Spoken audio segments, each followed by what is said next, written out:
We will now go live to the Central Pacific Hurricane Center, where a press conference is in progress.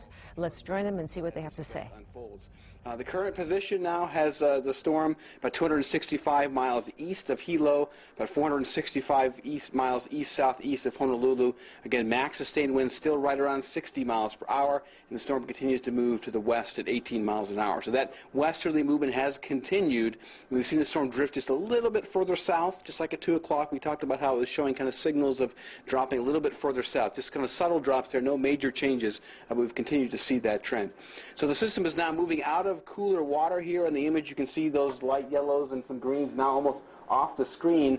The storm is moving into warmer sea surface temperatures now, but it's also encountering some stronger shear out of the north. And so that northerly shear is going to continue to weaken the system as it approaches the state, although it is remaining a good solid tropical storm at this point.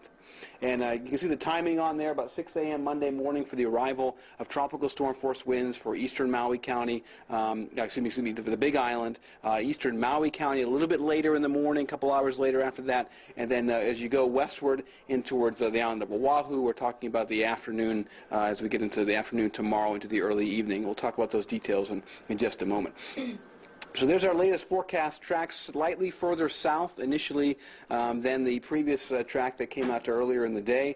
But again, it's still keeping it, taking an east to west track pretty much directly over the Big Island and then west from there. And depending on how this track shifts over the next 12 to 24 hours, it's really going to change how much wind gets into the western islands, namely Kauai County and Oahu. If it continues this southerly shift, we may miss out on some of the winds, which would be a good thing for the western islands, but the bulk of the winds still impacting portions of eastern Maui County and the Big Island as well.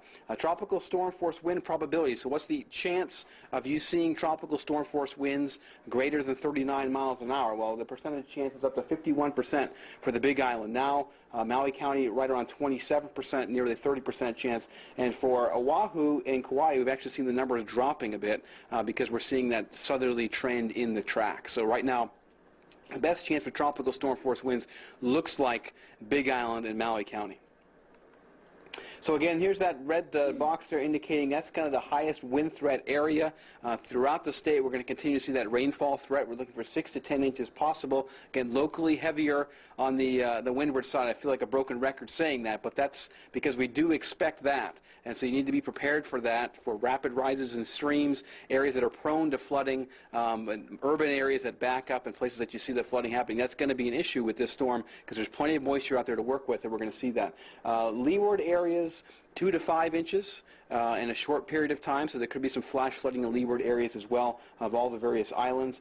Sustained winds right now we're looking at 35 to 45, gusting to 60 plus miles an hour for the Big Island and eastern Maui County as the tropical storm arrives in those areas and peaks towards the center of the system. Now again, the winds are going to be towards the center and northern half of the system. That trend hasn't changed, and we continue to see that in the satellite imagery in our satellite-derived wind field.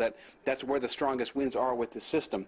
30 to 40 mile per hour winds with gusts to 55 for Oahu, a little bit less for the island of Kauai, 25 to 35 with gusts to 45 miles an hour. Those winds, those sustained winds, and some of those gusts are plenty strong to do some minor structural damage for areas that are older homes, areas where there may be some loose objects. So if you're out there getting prepared for the winds, take in your loose objects, take in things that you don't want to see blown around. Those things get picked up. They're going to become almost like missiles, get thrown through glass into your neighbor's house, into your home. So bring those loose objects in. That's something to really consider. These aren't just going to be gusty trade winds. These are going to be sustained tropical storm force winds, especially for Maui County and the Big Island. Surf is on its way up. We're getting reports already of 8-foot surf on the eastern side of the Big Island, so surf is already picking up out of the east. We expect the surf to peak for the portions of Maui County and the Big Island as we get into the late morning hours tomorrow. So after 8 a.m., maybe 10 towards 11 a.m., that's when the peak of surf of about 12 to 18 feet coming in from the east. For the other islands, it'll be a little bit later in the afternoon as that surf arrives and a little bit smaller, about 10 to 15 feet. So very rough conditions along the coast. We're going to look for a minor storm surge with the system at this point based upon the track and how strong the storm is. So areas along the eastern shores, the northeastern sides of the islands that are are prone to seeing some run-up, water getting on roadways. We kind of know those areas, the low water areas. They may see some minor to moderate inundation as the storm passes through. So something to keep in mind for those local areas. Now, again, here's the general timing for eastern Maui County, the Big Island, starting about 6 a.m. Tomorrow. So we're within 12 hours now of these impacts occurring, lasting into tomorrow afternoon and evening. And then west from there, western Maui County, westward towards Kauai. We're talking more tomorrow afternoon and evening for Oahu, and then overnight for Kauai for as far as wind impacts and the rainfall as well. So again, the rainfall is statewide. Wind probably mostly for Maui County and the Big Island, secondarily for Oahu and Kauai, not quite as strong if the storm continues to go a little bit south. But the way our error is with our forecast, the reality of the situation is we're just not good enough to pinpoint the exact location. So the storm still may shift south, or it may shift a little bit back to the north. So anyone in the general area of the track needs to be keeping an eye on that. We have our cone that we talked about. Watch that area. If you're in that, we should all be prepared for potential impacts from wind. We should all definitely be prepared for impacts from the rainfall, which is on its way. So again, here are our main points to review, kind of going over what I just spoke about. So again, events beginning within 12 hours now for the Big Island, eastern Maui County. Heavy rainfall is likely for the entire area. This rainfall, 6 to 10 inches, may not seem like much, but when it falls in 6 hours or less, that's plenty fast.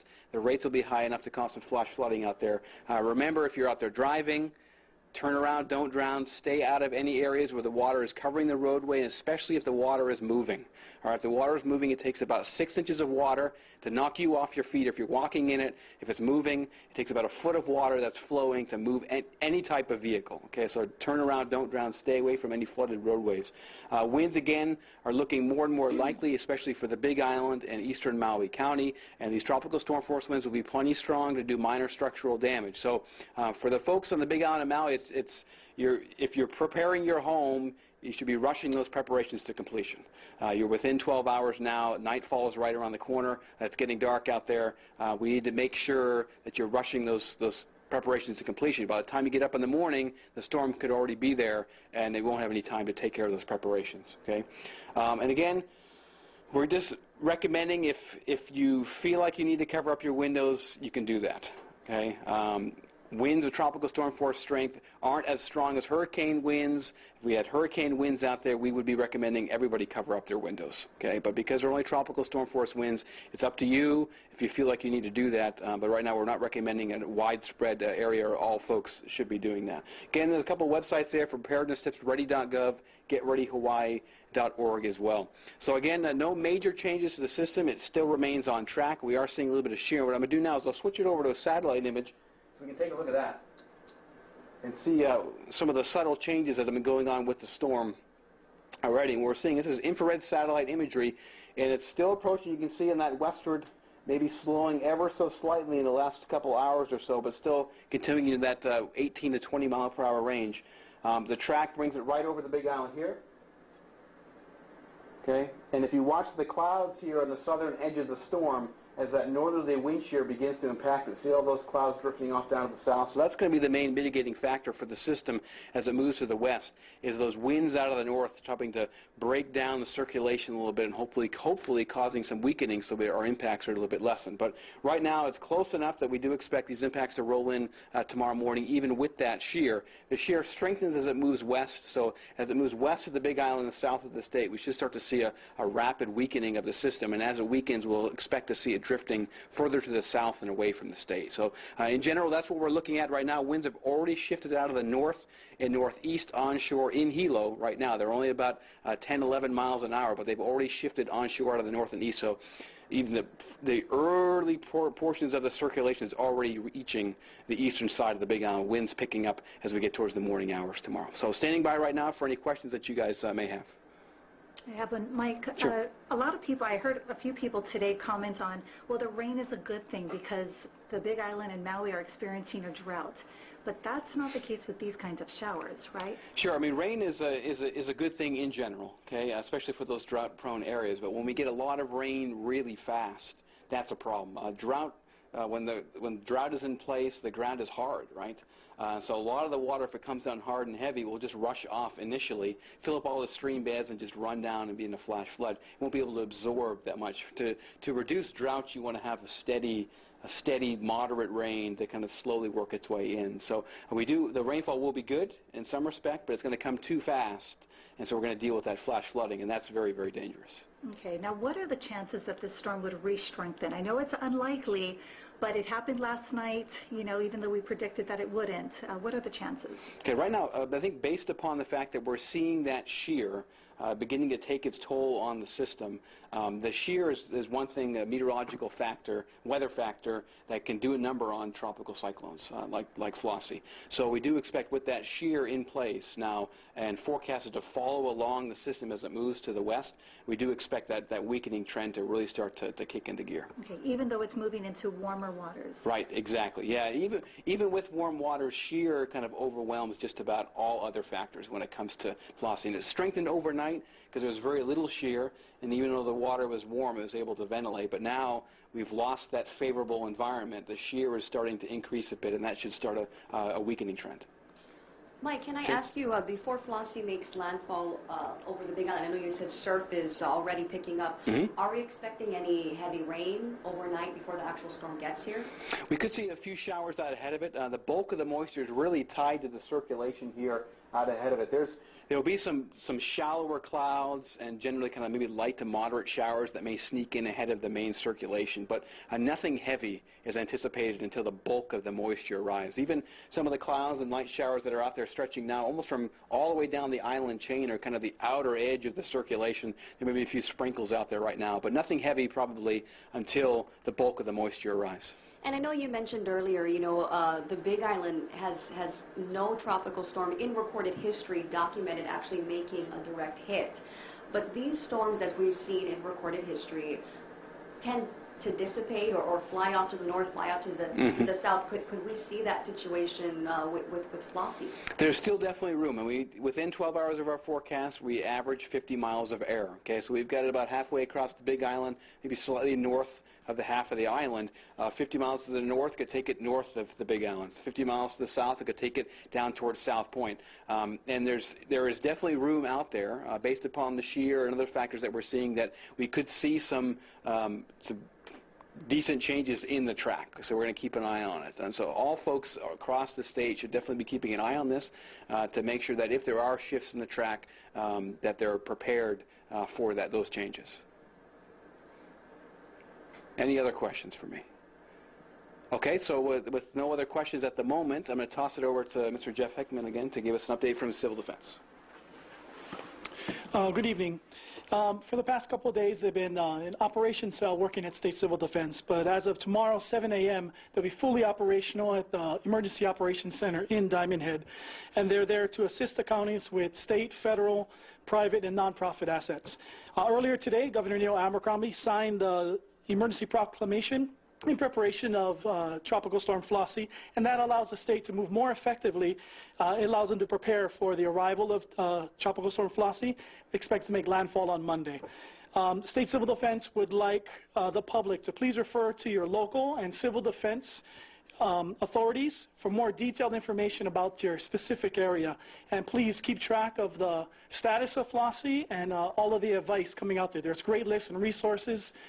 Please take advantage of that. Are there any questions at this time?